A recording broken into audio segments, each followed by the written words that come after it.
Esta es una de las cartas muy controversiales, ¿sí? Es una de las cartas que han tergiversado mucho o la han sacado de contexto o la han entendido muy mal debido a que no conocen su contexto, debido a que no conocen realmente qué es lo que Dios quiere hablar a través de esta carta, porque muchos dicen, no, es que la carta de los romanos y la carta de Gálatas, pues es la que habla en contra de la ley de Dios, es la que va en contra de que nosotros tenemos que guardar la ley de Moisés, la ley dada a Moisés, ¿no? Cuando realmente Pablo no quiere decir eso, ¿sí? Y eso es algo que vamos a ir estudiando a lo largo de este panorama, ¿no? ¿Listo? Entonces vamos a ver y a recordar que esta es una de las cartas que está en donde en el Brihadacha o en el Nuevo Pacto, ¿sí? Lo que conocemos como Nuevo Testamento, ¿no? Que realmente debería decir más bien el pacto renovado. No nuevo pacto, porque recordemos que no hay un nuevo pacto, el pacto sigue siendo el mismo, el contrato sigue siendo el mismo, las cláusulas, las leyes y todo sigue siendo el mismo que se escribió en el monte Sinaí, no ha cambiado nada, lo único que cambió fue el destinatario. Ya no van a ser en corazones de piedra, sino en corazones de carne, donde se van a escribir los mandamientos, no solo en el corazón, sino también en la mente, ¿no? Esto poniéndolo ya en palabras mucho más parafraseado, ¿no? Entonces, si lo vemos ese nuevo pacto o ese pacto renovado, lo encontramos en donde en Jeremías 31 al 33, que empezó realmente a cumplirse cuando Jesucristo murió por nosotros, ¿no? Y pues aunque muchos dicen que estos 27 libros que están en el Nuevo Testamento, pues son los que realmente tenemos que seguir, que ya el Antiguo Testamento está chapado a la antigua, otros dicen eso ya no toca hacerlo, otros dicen eso es para los judíos, otros dicen eso solo nos sirve como para historia y ya, pero el resto no más, ¿no? Cuando realmente tiene mucho que brindarnos el Antiguo Testamento, el Antiguo Pacto, ¿sí? ¿Por qué? Porque allí podemos conocer el por qué se necesitó un nuevo pacto, el por qué Jesucristo tenía que morir por nosotros y el qué tenía que cumplir Jesucristo. Si no conocemos eso, pues estamos casi perdidos, ¿no? Por eso, hoy ya vamos a ver el sexto libro de estos 27 escritos que están en el Nuevo Testamento, ¿no? Y pues ahí podemos ver acerca de esto, ¿no? Entonces vamos a ver una pequeña introducción acerca de esta carta, ¿sí? Y vamos a ver que en Roma, esta carta fue dirigida a los romanos y recordemos que este Coliseo lo hicieron incluso o fue testigo, ¿sí?, de varias o grandes persecuciones a lo largo de las escrituras, incluso a nivel histórico se cree que allí llevaban a los cristianos, pero realmente para esa época ni siquiera existían los cristianos, existía era la secta del camino y la secta de los nazarenos, aquellos que realmente seguían la fe de Jesucristo, ¿sí? Y como ellos no iban haciendo la voluntad de los líderes de esa época y los líderes no les gustaba que fueran en contra de ellos, pues ¿qué hacían? Los llevaban y los ponían allí en ese coliseo para disfrute de la gente, para que la gente se gozara viendo como unos leones devoraban a otros seres humanos. Y en este caso, pues a gente que conocía de Dios y que llevaba el evangelio, ¿no? Y pues este tiempo, pues cómo predicar, si lo que hacía el momento que tú predicaras, no faltaba aquel que fuera y y te sapiara, por así decirlo, y fuera y te llevara directamente ante esta gente, te entregara y terminaras tú directamente así como en un coliseo para morir. Entonces imagínate, ¿no? Era un tiempo totalmente difícil y eso era lo que pasaba en la comunidad de Roma. Por eso Pablo le llega a escribir, ¿sí?, a esta comunidad. Roma queda acá, ¿sí?, donde nosotros la vemos en la bota de Italia. Eso nosotros siempre le decían, yo me acuerdo mucho más cuando estudiaba todo esto de geografía, me decían la botica, sí, Roma o Grecia, ¿no? Uno ya se acordaba. De lo contrario, difícil uno acordarse, pero lo bueno es que tiene una botica, ¿no? De dama. Entonces ahí podemos ya ver que ahí es donde queda Roma, ¿no? Incluso ahí es donde tiene la sede central la iglesia católica, ¿no? Entonces, para que podamos recordar, vamos a ver una pequeña reseña de Pablo, el autor. Pues hasta ahora vamos a empezar a estudiar las cartas de Pablo y es bueno hacer una reseña directamente de él, de su vida, ¿no? Pablo, pues es conocido como el apóstol Pablo, pero vamos a ver que su nombre judío, ¿sí?, era Simón de Tarso. Saulo de Tarso, ¿sí? Ese realmente era su nombre judío, Saulo. Pablo era un nombre mucho más romano, ¿sí? Mucho más conocido. Por eso, a pesar de todo, él empezó a utilizar más a Pablo, ¿sí?, que Saulo, para desligarse un poquito también de su contexto judío, y al momento de ir a Roma y al momento de ir a otras ciudades, pues no hubiera tanta problema el poder entrar, ¿no? Y recordemos que no solo era por eso, sino que él también tenía doble ciudadanía. Tenía ciudadanía de Israel como tenía ciudadanía de Roma. Entonces, por eso, pues sus dos nombres, ¿no?, para que lo podamos ver. Entonces, Saulo, su nombre es judío, que lo que significa es invocado, llamado, ¿no? Y realmente, pues, Pablo fue llamado apóstol a los gentiles, ¿no? En cambio, Paulus o Pablo, ¿sí?, que en romano, pues lo que quiere decir es pequeño o poco. Y algo que sí, por eso yo creo que él escogió mucho más Pablo, para recordarse que él era pequeño, era corto a lo que realmente Dios quería mostrar y quería hacer, ¿no? Entonces, esto que vemos acá, ¿sí?, en Hechos lo llaman de la forma griega, ¿no?, en Saulo o Saulos en hebreo, y después lo terminan llamando directamente como Pablo, ¿no? Primero, antes de que él llegara a conocer de Jesucristo, hasta que tuviera el encuentro en Hechos 9, antes ustedes lo conocen y lo encuentran como Saulo de Tarso.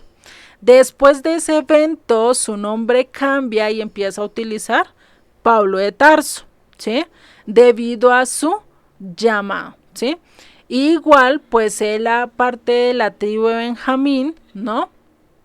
Y por eso, pues él empieza a utilizar esto, ¿no? Por eso él se llama Saulo, Saulo Pablo, bueno, no sé, no queda muy pegajoso, pero bueno. Y se cree que nació entre el año 5 al 10 antes de Cristo. Muy posiblemente podía tener casi la misma edad de Jesucristo. Casi nació en la misma época, porque se cree que Jesucristo nació el 4 o el 3 antes de Cristo, año 3 o 4 antes de Cristo, se cree, ¿no? Hay un déficit, hay una distancia ahí, ¿sí? Entonces, para que lo tengamos presente. Y pues nació ¿en dónde? En la actual Turquía, ¿sí? Entonces, esa es la ciudad que es Cilicia, ¿sí?, donde él nació, que queda en Asia Menor, en la costa del sur de Asia Menor. Pablo también tenía la ciudadanía romana de nacimiento. Muy posiblemente su padre era romano y madre judía. No sabemos cómo era el asunto ahí, porque es que él incluso no lo dice, ¿sí? No dice quién era el romano y quién era el judío, ¿sí? Si su padre o por abuelos, o no sé cómo era la mezcla allí, pero tenía ciudadanía romana como ciudadanía judía, ¿no? Entonces era hijo de hebreos, circuncidado al 8º día, descendiente de la tribu de Benjamín. Dice que israelita, hebreo de hebreos, fariseo de fariseos, ¿no? Y pues incluso fue instruido junto a los pies de Gamaliel. Gamaliel era de la escuela, era una escuela fariseica que era de la escuela de Gilel, ¿sí? Gamaliel era el nieto de Gilel. Entonces nosotros podemos ver ya cómo va la trayectoria de Pablo, ¿no? De realmente desde muy chiquito hasta muy grande, estaba pues ya conocía y se dice que incluso le gustaba leer libros, por eso ya le decían que él era loco, ¿sí? Que lo decían, incluso lo trataron de llamar loco por todo el conocimiento que tenía y decían, pues este ya se le zafó la cabeza, por eso es que está diciendo cosas que no tienen nada que ver, ¿no? Cuando hablaba de Jesucristo, ¿no? También vamos a ver que él, antes de que pasara el evento de Hechos 9, antes de que Jesucristo se le presentara en camino a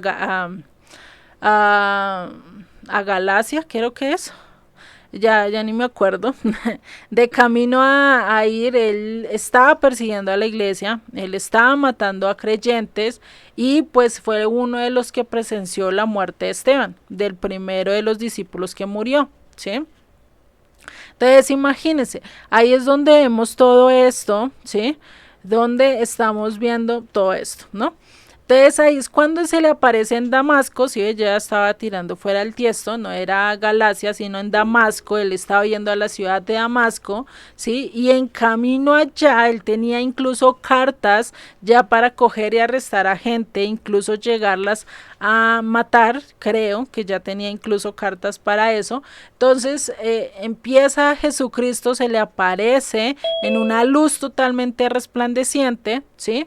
Y ahí es donde recibe la revelación, ¿sí? De que los gentiles también son coherederos y partícipes del reino de Dios, ¿no? Entonces imagínate todo ese shot que tuvo que tener Pablo y Dios tenerlo que dejar quietecito 3 días y 3 noches, tanto que él pasó en ayuno, tanto que él pasó en todo esto porque hizo que, ¿cómo así?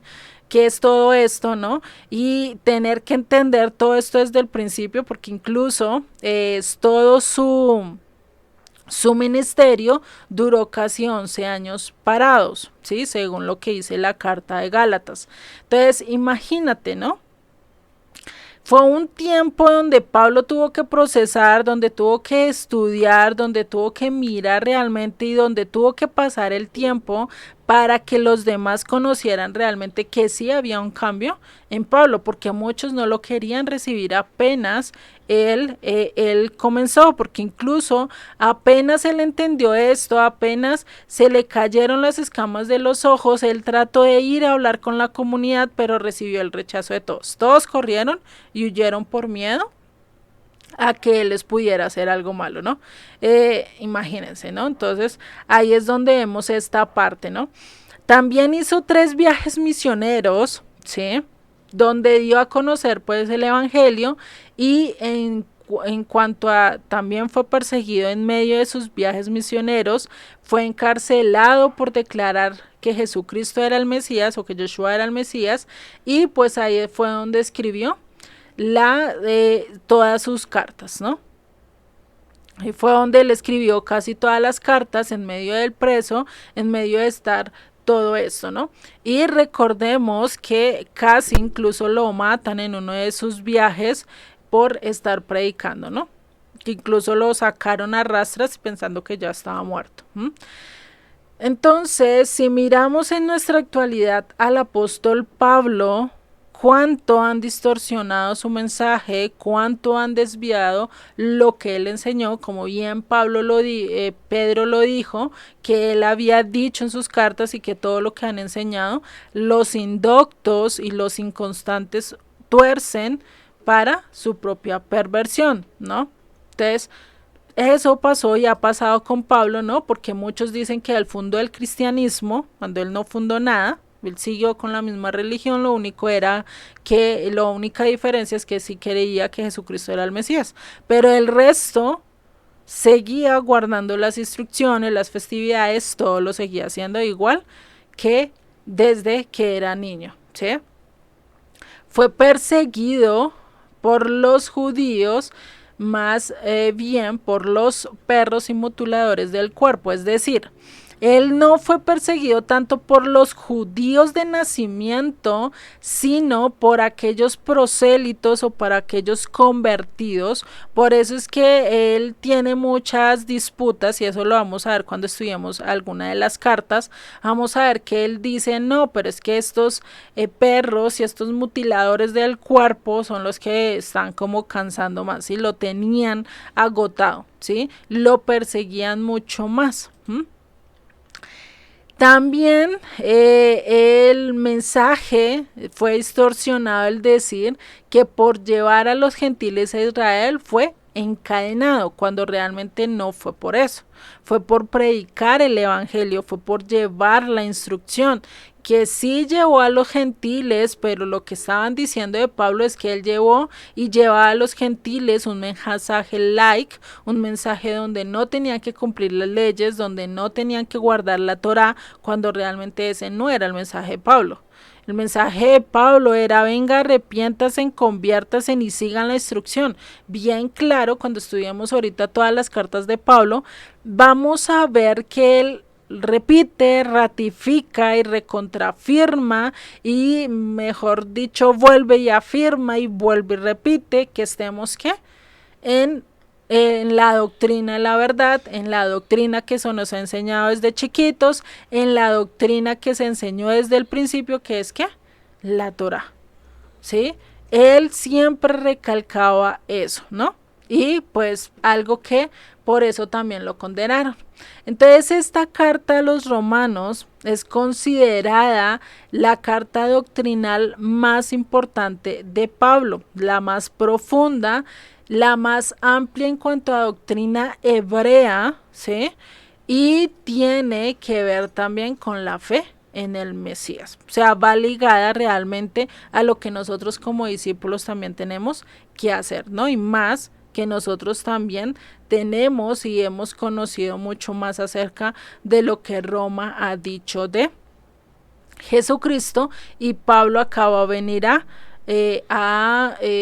ponernos realmente la doctrina como es, nos va a enseñar realmente clarito qué es lo que realmente él quiso decir en su carta, ¿no? Y eso es lo que vamos a estudiar. Vamos a ver los datos generales, quién la escribió. Esta carta de Romanos la escribió Pablo, ¿no? El apóstol Pablo, o el enviado. Entonces, si nosotros hoy en día, ¿sí? Muchos pueden ponerse diferentes títulos de rabinos, apóstoles, profetas, sacerdotes, líderes, y se ponen de muchos más líderes, muchos más, o moré, o rabí, todos estos títulos. Pues realmente el término más utilizado a lo largo de estos es apóstol, ¿no? Nosotros escuchamos, no, es que el apóstol no sé qué, el no sé qué, sin saber que realmente ellos son enviados, son tipo embajadores, ¿sí? Si nosotros miramos, ellos tenían que hacer ¿qué? ¿Qué era un apóstol, o qué era lo que tenía que hacer un apóstol en el tiempo de Jesucristo? Llevar el mensaje del reino. Era como un embajador. Hoy en día, si alguien de Colombia acá, el presidente va y pone un embajador en Costa Rica, este embajador, ¿qué tiene que hacer? Hacer que los derechos de los colombianos se cumplan, o se puedan cumplir directamente allí en el extranjero, y que todos conozcan cuáles son los derechos de los colombianos, ¿cierto? En medio de allí de Costa Rica. Poniéndolo así como por ejemplo, ¿cierto? Entonces, lo mismo tiene que hacer un enviado de Dios. Sí, un embajador de Dios, que tiene que ir a hacer, llevar el reino de Dios, mostrar el reino de Dios y mostrarles cómo vivir bajo ese reino, para cuando vengan a la nación sepan cómo vivir bajo ese reino. Y qué cláusulas se necesitan y qué alineamientos tengo que seguir, ¿sí? Por eso él estaba cumpliendo esa manera de ser enviado, de ir a otros países, velando por los intereses del pueblo de Dios, por lo que Dios dijo, por la constitución de Dios, por proteger los intereses de la nación como de su rey. ¿Y quién es nuestro rey? Dios, ¿no? Entonces, esto es algo que Pablo va a enfatizar ¿sí? Acerca de los intereses de Dios y de su pacto a una gente que estaba totalmente mezclada, que había olvidado sus raíces, que había olvidado de dónde venía. Y él les va a enseñar y le va a instruir realmente qué es lo que tenían que hacer. Por eso él le iba a ser enviado. ¿De qué se trata esta carta a los romanos? Pues es la doctrina definitiva de la nueva secta judía que cree en Yeshua. Recordemos, ¿sí? Secta no es un término peyorativo, no es un término negativo, sino es una división. Como hoy en día nosotros a nivel acá de Occidente tenemos muchas divisiones en cuanto a iglesias protestantes, ¿no? Ahí uno encuentra en cada esquina una iglesia y puede que tenga diferentes puntos de vista a la otra, ¿cierto? Pero eso no quiere decir que no se hable del mismo Jesucristo.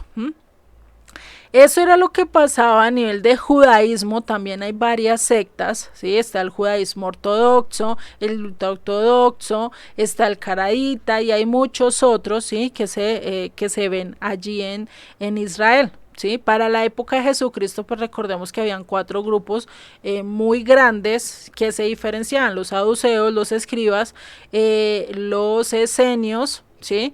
Y habían otros más, ¿no? Entonces, esta nueva secta empezó a empezar a mostrarse muy diferente a todos estos puntos de vista, como fariseos, como los saduceos y como los escribas, ¿sí?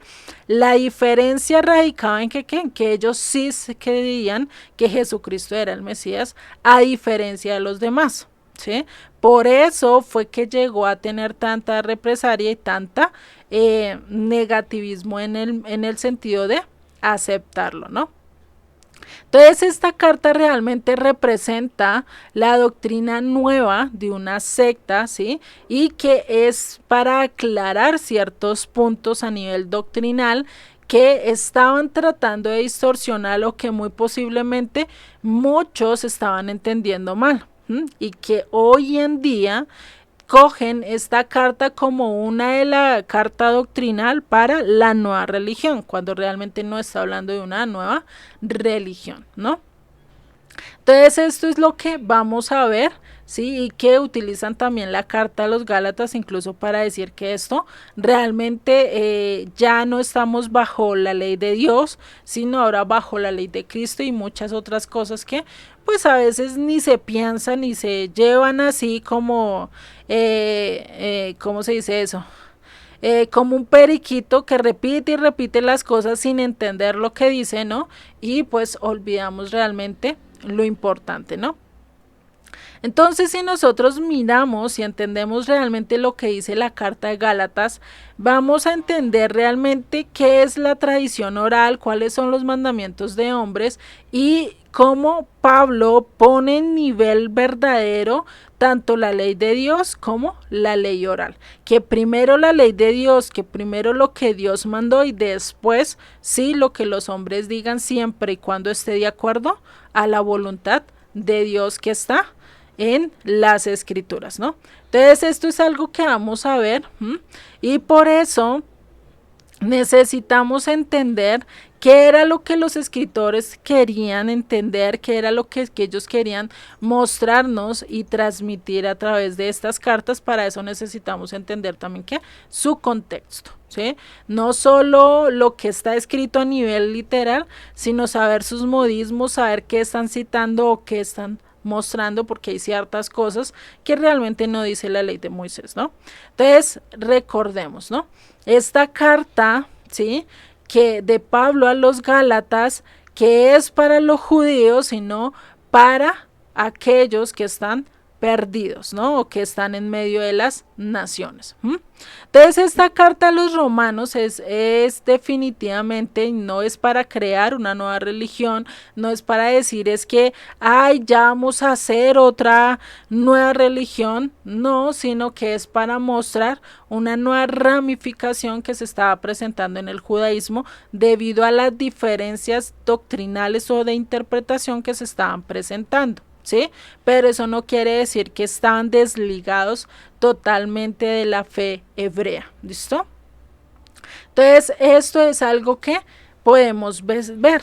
Si nosotros miramos secta en el diccionario, ¿sí? Lo que quiere decir es doctrina religiosa o ideología que se aparta de lo que se considera ortodoxo. Rechazan que una secta se equipare a una religión, ¿no? Entonces, es más bien una división, un esto, ¿no? Otra definición es que es un conjunto de seguidores de una secta. La secta, por lo menos de los esenios, es un ejemplo, ¿no? Otra que tenemos es una comunidad cerrada que promueve o aparenta promover fines de carácter espiritual, en la que los maestros ejercen un poder absoluto sobre los adeptos. Y esto es realmente algo que no estaba pasando en la secta de los nazarenos o de los del camino. ¿Por qué? Porque si nosotros nos ponemos a ver cuando los discípulos dijeron ustedes tienen que hacer esto y si no lo hacen están muertos. Todo era voluntario. Todo con Dios, todo lo que Dios nos pide es voluntario. Nunca nos obliga a nada. Siempre nos pone las alternativas. Nos dice o sigues lo bueno o sigues lo malo. ¿Sí? No hay de otra. Pero nunca te va a obligar a que decidas de acuerdo a su voluntad. Pues Él te da el consejo, Él te dice, escoge la vida, escoge las bendiciones, pero si tú no quieres, toma el otro camino, ¿sí? O sea, Él no te va a hacer, por eso Él nunca ha ejercido poder para que absoluto sobre sus adeptos. Él lo dice, tú me tienes que dar la autoridad, me tienes que seguir a mí voluntariamente, ¿sí? Y por eso, pues actualmente todo esto de las sectas de las sectas tiene una connotación negativa. Ya hoy en día no tanto, hace años, más o menos hace unos 10 a 20 años atrás, esto realmente era una connotación negativa. Hablaban de sectas y ya cuando uno escuchaba la palabra secta, uno ya sabía que estaban hablando del ya se me olvidan las palabras, que estaban hablando acerca de aquellos que iban o seguían todo lo que era el ocultismo, todo lo que era todas estas religiones malas, ¿cierto? Todas diabólicas, ¿sí? Entonces ya los ligaban con el satanismo, ya me acordé, con el satanismo, ¿sí? Eso era en mi época, o sea, yo me acuerdo que hubo una época en que todos lo satanizaban, en que decían, mire, es que acá hay una secta de no sé qué, y eso hablaban como si fuera lo más diabólico, como si fuera lo más de esto, y uno entendía que una secta pues era re malo, ¿no? Ya uno que va entendiendo y va sabiendo que secta también es una división de otra cosa, entonces ya uno dice, venga. Entonces para esa época muy posiblemente no todo era malo, sino que como todo lo diabolizaban, todo lo ponían como el diablo, ¿no? Y mucha gente hoy en día incluso todavía lo sigue haciendo cuando es malo, porque no todo es culpa del diablo. A veces muchas de las decisiones que nosotros tomamos vienen consecuencias y después se las echamos al pobre diablo, ¿no? Entonces, pues tampoco es que ser así, hay que ser sinceros y hay muchas cosas que nosotros hemos hecho mal, ¿no? Entonces, ¿quién da la connotación negativa a esta palabra de secta o de división? Pues la da el catolicismo.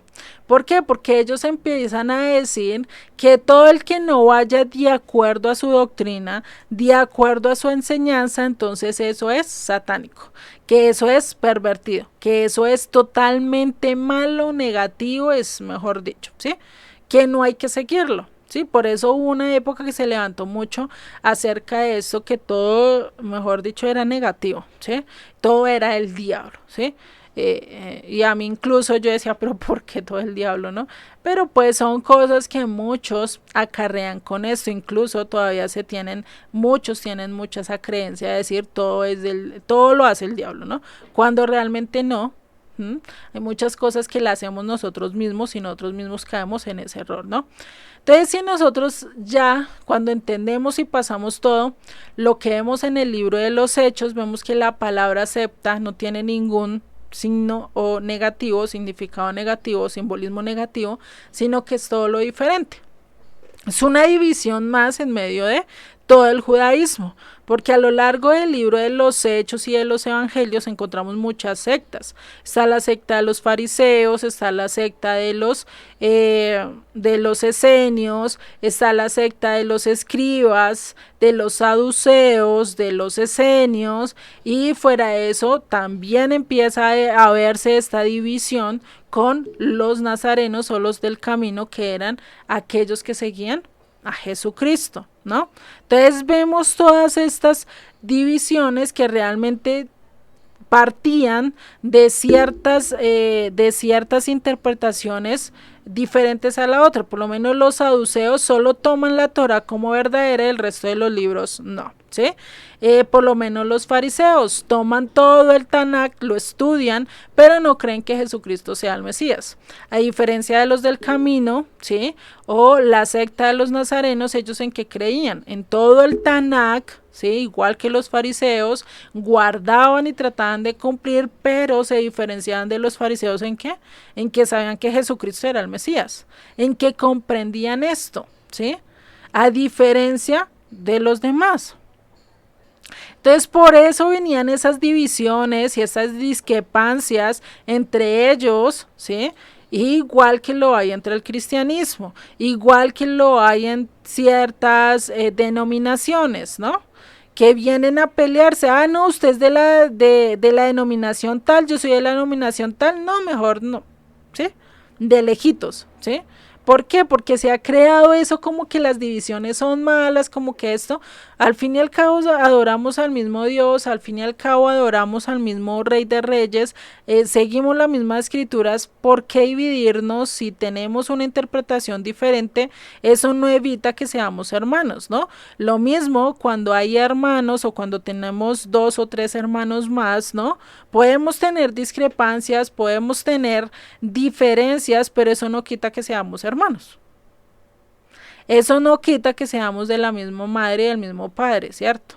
No quita, a no ser que seamos medio hermanos, bueno, ahí medio cambia la cosa, ¿cierto? Pero eso no va a quitar que seas de esa familia, ¿cierto? Entonces eso es lo que estaba pasando, tenían diferentes interpretaciones y tenían muchas cosas, y por eso después a lo largo del tiempo empezaron a separarse mucho más y terminaron desviándose, ¿no? En el 70 después de Cristo fue que se terminó desviando totalmente lo que realmente Yeshua dijo y realmente lo que los discípulos dijeron, ¿sí? Desde el 70 después de Cristo empezó a desligarse poquito a poquito hasta que en el 325 Constantino coge y arrasa con todo y hace un cambio total, ¿no? Entonces ahí es donde vemos todo eso, ¿no? Entonces ahí es donde vemos todas esas corrientes, ¿sí? Que hoy en día encontramos incluso varias corrientes judío-mesiánicas, ¿sí? Donde se diferencian. Hay unas judío-mesiánicas que hablan y que tienen que vestirse literalmente como los judíos, seguir y adorar igual que lo hace el pueblo judío, y otras donde no lo hacen tan así, no son tan literales al pueblo judío porque entienden y saben que pues no todo lo que hace el pueblo judío realmente es digno de seguir, ¿sí? Entonces ahí es donde se empiezan a ver también diferentes denominaciones al nivel de judío mesiánico, ¿sí?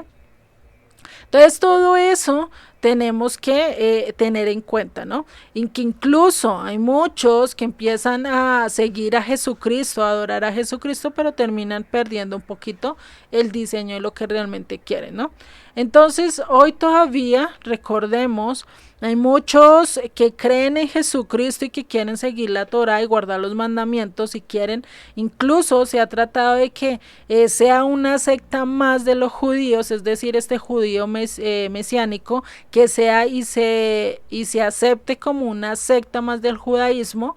Se ha peleado y se ha discutido, ustedes pueden buscar ahí por internet, han tratado de hacer algo a favor de esto, a que se incluya como parte del judaísmo, pero no han podido, han sido totalmente rechazados porque pues si lo admiten, pues eso es como decir que realmente hubo un Mesías, ¿no? Y pues es difícil de considerar esto, ¿no? Entonces ahí es donde encontramos toda esta mezcla doctrinal y todo lo que pasaba en aquella época. Por eso esta carta a los romanos era tan indispensable para poner un poquito de peso, para poner un poquito más de asiento, ¿sí? En cuanto a lo que realmente se debía seguir o se pensaba como secta del camino, ¿no? Entonces vamos a ver un bosquejo según la enseñanza de Pablo, según lo que Pablo quería mostrar. En la primera sección vamos a ver a nivel doctrinal y casi siempre vamos a ver que casi siempre todas las cartas de Pablo se van a dividir en dos secciones. Primero toda la doctrina, toda la teoría, por así decirlo, y después viene la parte práctica, donde va a mostrar ejemplos, donde va a mostrar partes de lo que pasaba o se vivía allí en esa época, ¿sí? Entonces eso es lo que vamos a ver, por eso ya en la segunda sección, de los capítulos 12 al 16, vamos a ver la práctica, ¿no? Y los primeros 11 capítulos vamos a ver la teoría doctrinal, ¿no? Todo lo que es teoría. Y vamos a ver la subdivisión de estos capítulos, ¿sí? En la sección 1 vamos a ver el capítulo 1, donde vamos a ver la condición espiritual del gentil o de aquella casa del norte que se perdió, se asimiló y no sabe ni dónde está, ¿no? Que se gentilizó. Eso lo vamos a ver en la primera sección. En la segunda sección vamos a ver la condición espiritual del judío. Si realmente está bien, si realmente está bien con Dios, está cumpliendo los mandamientos, ¿qué está haciendo? ¿Sí? Vamos a ver esa condición. En la sección 3, capítulo 3, vamos a ver el veredicto que se da acerca de estos dos capítulos anteriores o de la condición que tiene tanto el gentil como el judío, ¿sí? Y se da un veredicto divino, ¿listo? Que eso lo vamos a ver en el capítulo 3 y ahí pues vamos a ver también dónde entramos nosotros. En la sección 4, que son los capítulos 4 al 8, vamos a ver cómo Pablo empieza a justificar a todos, tanto a gentiles como a judíos. Es decir, Pablo empieza a decir, mira, todos tenemos la oportunidad de ser justificados y poder entrar a la vida eterna con estas cosas. ¿Sí? Empieza a dar esos puntos, ¿listo? En la sección 4. En la sección 5, que son los capítulos de 9 al 11, vamos a ver el misterio de la plenitud de los gentiles o de las dos casas, ¿sí? Y ahí es donde veníamos hablando en el libro de los Hechos, que hasta cuándo Yeshua va a estar arriba, hasta cuándo va a estar allá arriba esperando, pues dice que hasta que venga la plenitud de los gentiles, ¿no? Entonces, en estos capítulos del 9 al 11 vamos a entender eso, ¿no? ¿Qué quería decir con eso? Y en los capítulos 12 al 16 vamos a ver cómo mantenernos o cómo mantener la unidad en el Israel restaurado. Cómo yo voy a seguir lo que Dios me está diciendo, lo que Dios me está pidiendo, ¿sí? En cuanto en la restauración, en cuando yo empiezo a volver y a seguir la voluntad de Dios, ¿no? Que es muy diferente a seguir mi propia voluntad, ¿no? Vamos a ver un contexto histórico de la carta a los romanos, ¿vale? No sé hasta acá cómo vamos. ¿Vamos bien? Juanita, ¿cómo vas? Bienvenida. Chalón. Qué pena con ustedes, me tocó tomar agüita. Estaba seca la boca. Bueno, Entonces vamos a ver el contexto histórico de esta carta a los romanos. Se cree que en Roma vivían más o menos 1000 personas, ¿sí? Y en su mayoría eran esclavos para el tiempo de Jesucristo, ¿no? Por eso se cree que allí también había una comunidad de creyentes muy importante, ¿sí? O comunidad de judíos muy importante. Pues también porque muy posiblemente habían esclavos allí, no sabemos, ¿sí? Entonces, esta es una comunidad muy antigua. Estas personas también recibieron el mensaje a los romanos, recibieron esta carta, ¿sí? Y eran personas que ya tenían el conocimiento de Yeshua, o sea, muy posiblemente estuvieron para la época de Jesucristo, fueron parte de los discípulos o muy posiblemente fueron de los que se convirtieron, ¿sí? En medio de todos los viajes de Pablo, escucharon de la instrucción, escucharon de todo ese mensaje y lo llevaron también allí a Roma, ¿sí? No se sabe, ¿listo? Entonces, para que lo tengamos presente. Entonces, recordemos que Roma, ya para esta época, para la época de Pablo, ya se conocía como la capital del imperio romano, ¿no? La capital del imperio romano. Y pues la sede central también de Roma, ¿sí? Entonces era una ciudad que cosmopolita, una ciudad de varias visiones, tenía muchos, cultura mezclada, entonces empieza a ser allí esta comunidad muy importante, ¿sí? ¿Por qué? Porque pues él está hablando a aquellos que estaban en medio de la dispersión, ¿sí? Y pues ellos ya conocían de Yeshua, conocían el misterio de todo esto, ¿cierto? Y posiblemente estuvieron también en el Pentecostés de Hechos 2, ¿sí? O sea, muy posiblemente también por allí fue que ellos llevaron esto, ¿sí? Entonces, esto lo podemos ver, ¿sí? Que después de Hechos 2 y después de la fiesta, recordemos que ellos empezaron a hablar en diferentes lenguas, en diferentes idiomas, donde muchos, incluso romanos, llegaron a entender desde su lengua natal, ¿sí? Las grandezas de Dios, ¿no? Y eso lo vemos en Hechos 2, 8 al 11, ¿sí? Lo cual vamos a leer. Dame un momento. Vale. En un segundo porque se volvió loca las diapositivas, no me quieren caminar, dicen. Hechos 2, acá está, ¿sí? Entonces, ¿qué nos dice? Dice Hechos 2, 8 al 11.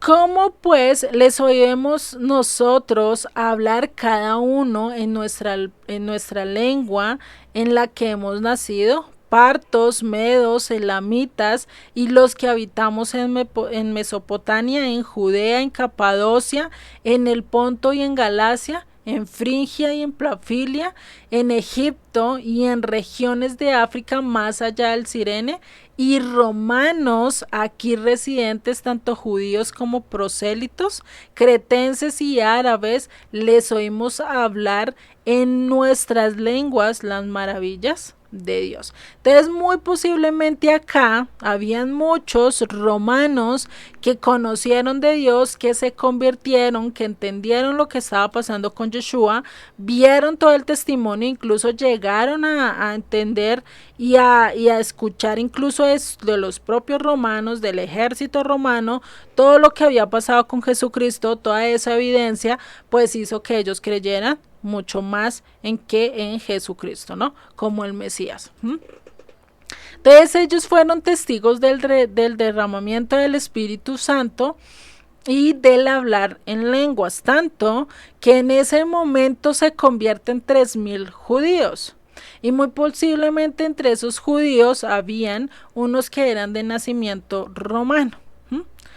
Y recordemos que acá en este momento ellos no le estaban hablando directamente a gente, a gentiles como tal, sino judíos que vivían en la dispersión. Y muchos de ellos, de esos judíos, nacieron allí. Recordemos, es como decir, yo me voy para China, me caso con un chino, bueno, que ya no es posible, me caso allá, tengo hijos allá, pero mis hijos pueden tener ese conocimiento de China porque nacieron allí, pero vienen de genealogía colombiana. ¿Por qué? Porque yo soy colombiana, ¿cierto?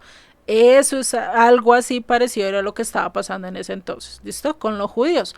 Por eso allí se convierten más o menos 3000 judíos, de los cuales estaban la mayoría dispersos en todo el imperio romano, entre ellos Roma, ¿no? Por eso se cree que allí había una comunidad muy importante y que creía en Yeshua, por eso Pablo ahí les manda esta carta. Después, en el año 49 después de Cristo, se documenta que los judíos que vivían en Roma empezaron a ser ¿qué? Expulsados. Por lo mismo que fue Pablo encarcelado, por lo mismo que muchos, debido a que ¿qué?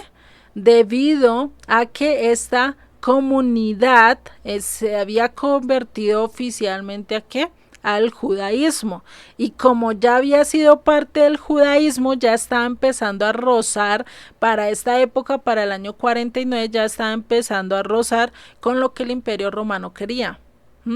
Y esos roces pues hicieron que hubiera mucha disputa hasta que terminaron siendo expulsados de diferentes regiones. Entonces ahí es donde nosotros tendríamos que hacernos varias preguntas, ¿no? En una comunidad donde hay judíos y gentiles en proceso de convertir, que están interesados en llegar al judaísmo, ¿qué pasaría si hubiera una persecución muy grande, ¿sí? Donde el emperador pasara un edicto de muerte, donde dijera, si ustedes siguen con los judíos, los vamos a matar, ¿qué va a pasar con esos gentiles? Pues muy posiblemente van a decir, venga, yo no voy a seguir con eso, yo no voy a convertirme, me interesa eso, pero ya no lo hago directamente con el querer convertirme, lo hago a escondidas, o muy posiblemente ya no se identificarían tan abiertamente con los judíos, ¿sí? Entonces ahí es donde viene eso que estamos o que vamos a ver, ¿sí? Por lógica, pues empiezan a decir, venga, yo no soy judío, yo no tengo nada que ver, vea, yo tengo ciudadanía romana, no me metan en ese lío, ¿no? Por eso empezaron a dispersar, y por eso podemos ver que empezaron a expulsar a diferentes. Por eso entre uno de esa gente que fueron expulsados fueron Aquila y Priscila, ¿sí? Y que Pablo conocería mucho más adelante después de ser expulsados, ¿sí? Imagínate, ¿sí? Si ellos se fueron y quedaron solo los gentiles en medio de esa comunidad, ¿qué hubiera pasado en ese momento? Pues como quedaron los gentiles, hagan de cuenta igual que hoy en día, gente que no conoce muy bien de los modismos, de la historia, de nada de la cultura hebrea, y se empiezan a tener sus propias interpretaciones de acuerdo a lo poco que ellos entienden, ¿no? Pues imagínate, ¿no? ¿Qué van a quedar o qué doctrina van a quedar ellos de entendimiento? ¿Qué es lo que realmente empieza a haber? Pues empieza a haber problemas doctrinales. Empiezan a ver cada uno tratar de enseñar de acuerdo a su propio entendimiento. Hoy en día lo estamos viendo. No falta el que se levante y diga, mire, es que yo conozco de las escrituras y yo sé, y es así, y es así, y es así, y lleva incluso, pervierte mucho más el evangelio. ¿Sí? Por eso no podemos creerle a cualquier loco que se levante. Necesitamos verificar todo, por eso yo les digo, no como a cuento entero. Siempre verifiquen todo lo que se les enseña, todo lo que se les dice, ¿sí? Porque empiezan a hacer esto, sincretismo, ¿sí? Entonces Pablo se entera de esta situación, por eso manda esta carta, ¿sí?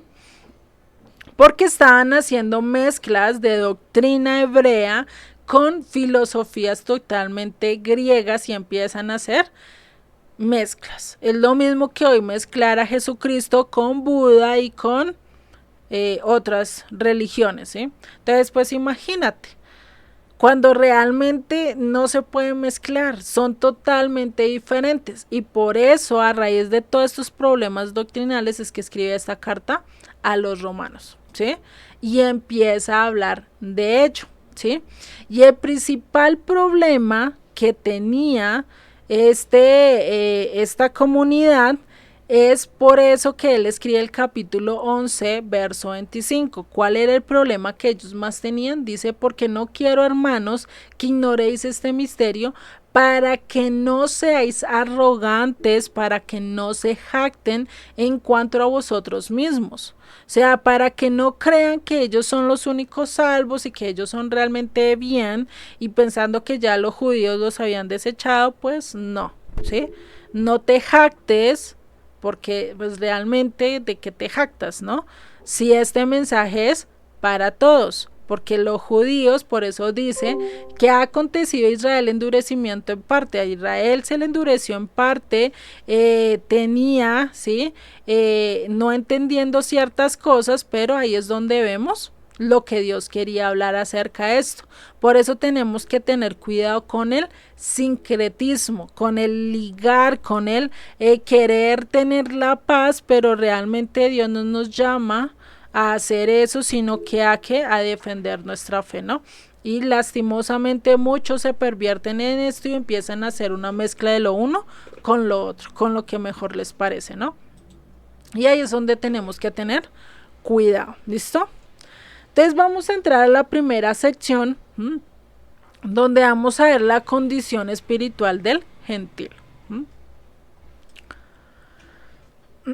Y para eso vamos a leer Romanos 1, 18 al 32. Vamos a leer todo esto, ¿vale?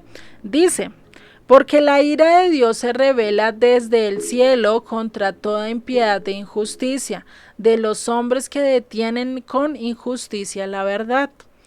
Por lo que de Dios se conoce les es manifiesto, pues Dios se lo manifestó.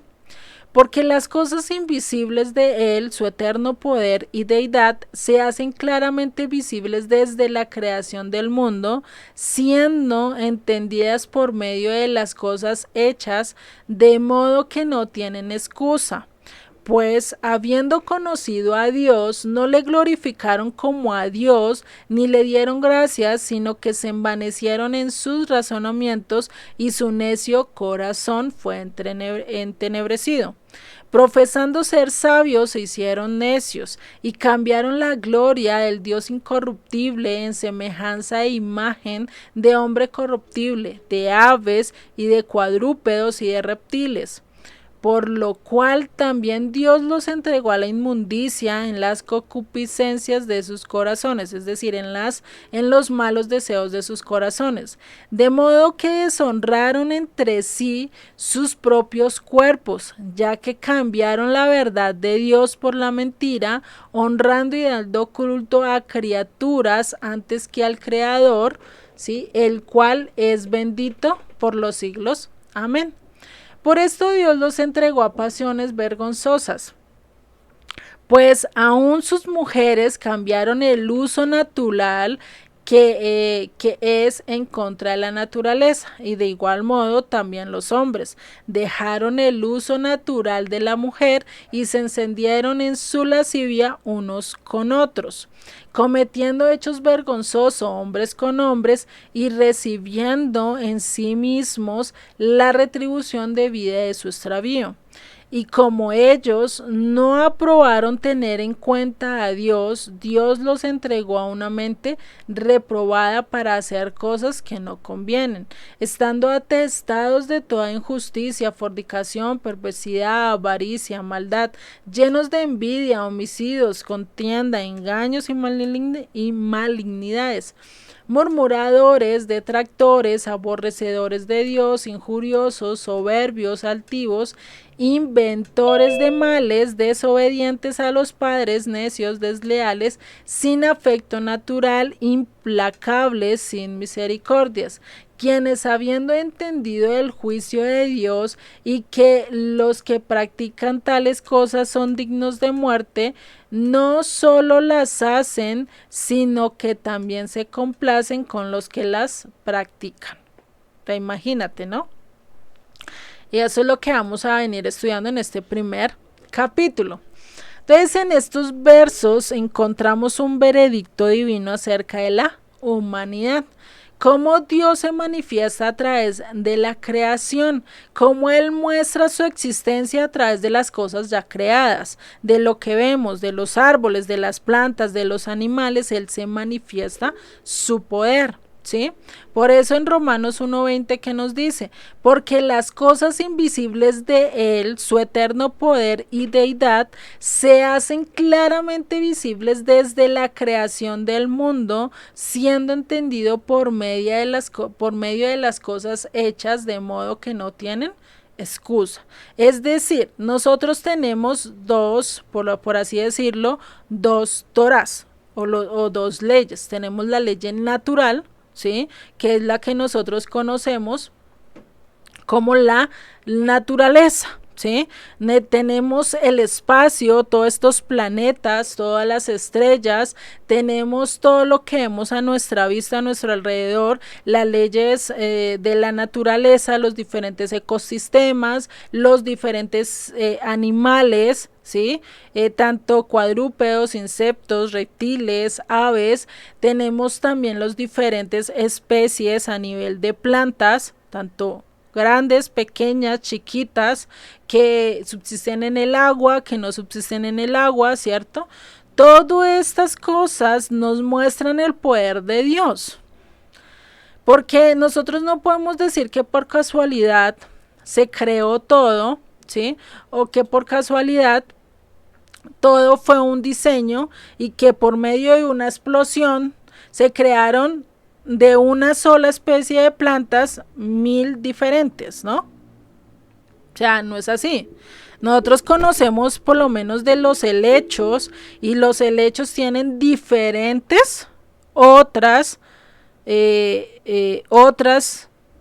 de la misma raíz, pero que son totalmente diferentes. Se ven como un helecho, pero uno puede ser todo así repolludo, otro puede ser solo mirando para arriba y otros pueden ser muy de pocas hojas, otros con hojas muy gruesas, ¿sí? Entonces, ¿cómo algo que vino de una explosión puede crear algo con tanto diseño, con un diseño tan inteligente como el del ser humano?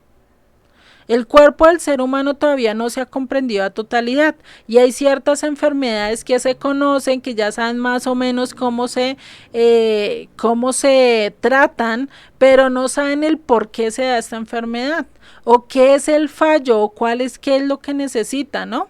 Nosotros miramos las flores, tantas cantidades de flores que hay en su diversidad, ¿sí?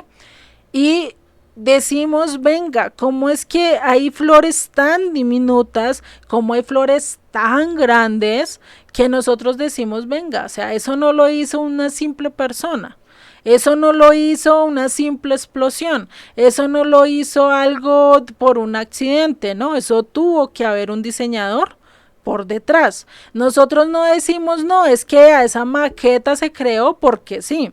O este teclado en sus diferentes versiones se creó porque sí.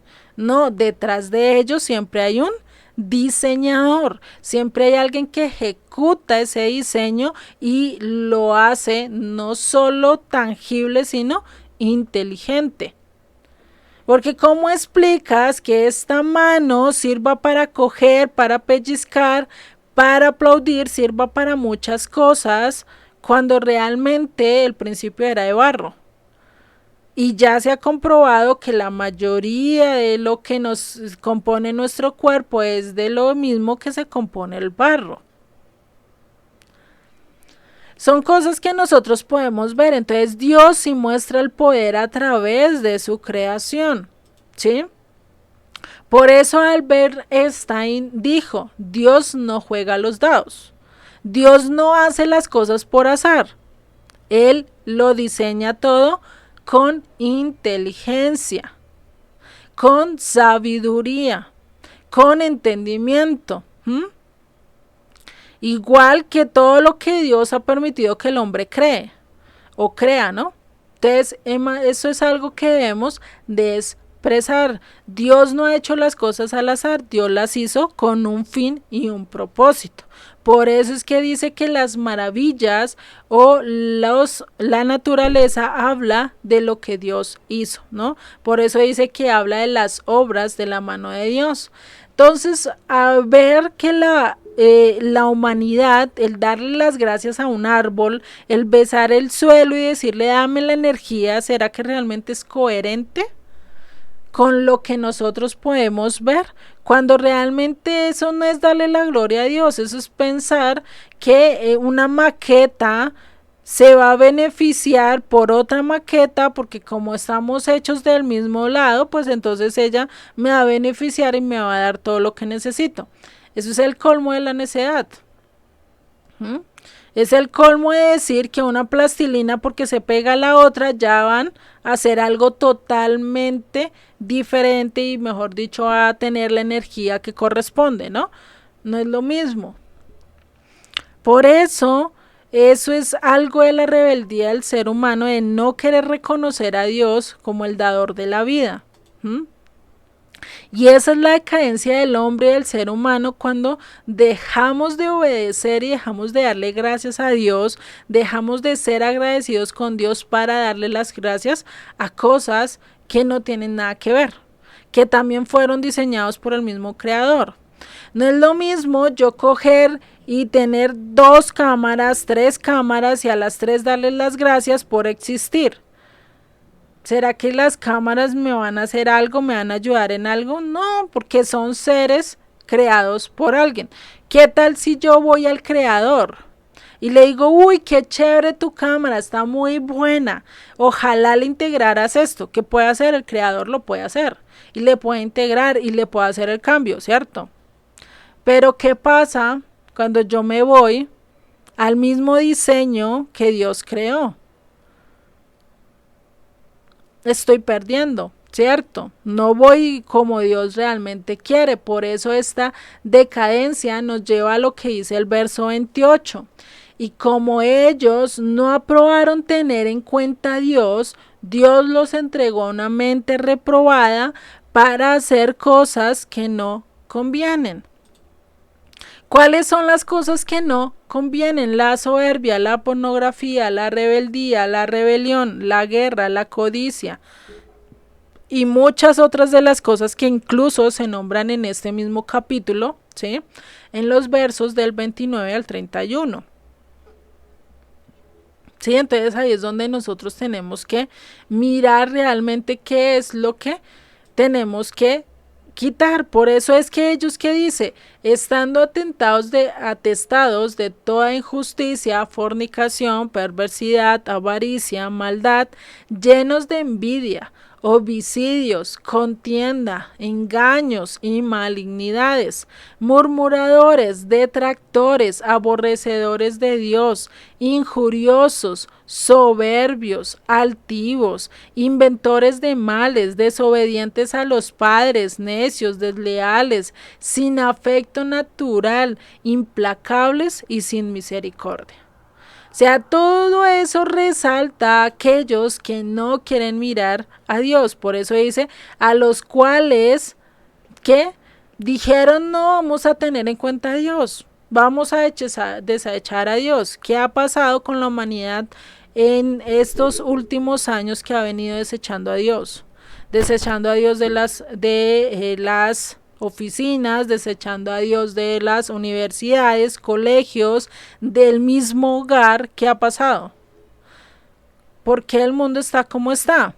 En vez de avanzar y volverse un mundo más humano, se ha deshumanizado, ¿no? Es curioso el ver todo eso. Por eso sigue en Romanos 1:32. quienes habiendo entendido el juicio de Dios, que los que practican tales cosas son dignos de muerte, no solo las hacen, sino que también se complacen con los que la practican. Y eso pues es muy duro porque es que hoy en día, ¿qué es lo que más se ve en las películas, en las series, en todo? ¿Qué es lo que más se promueve?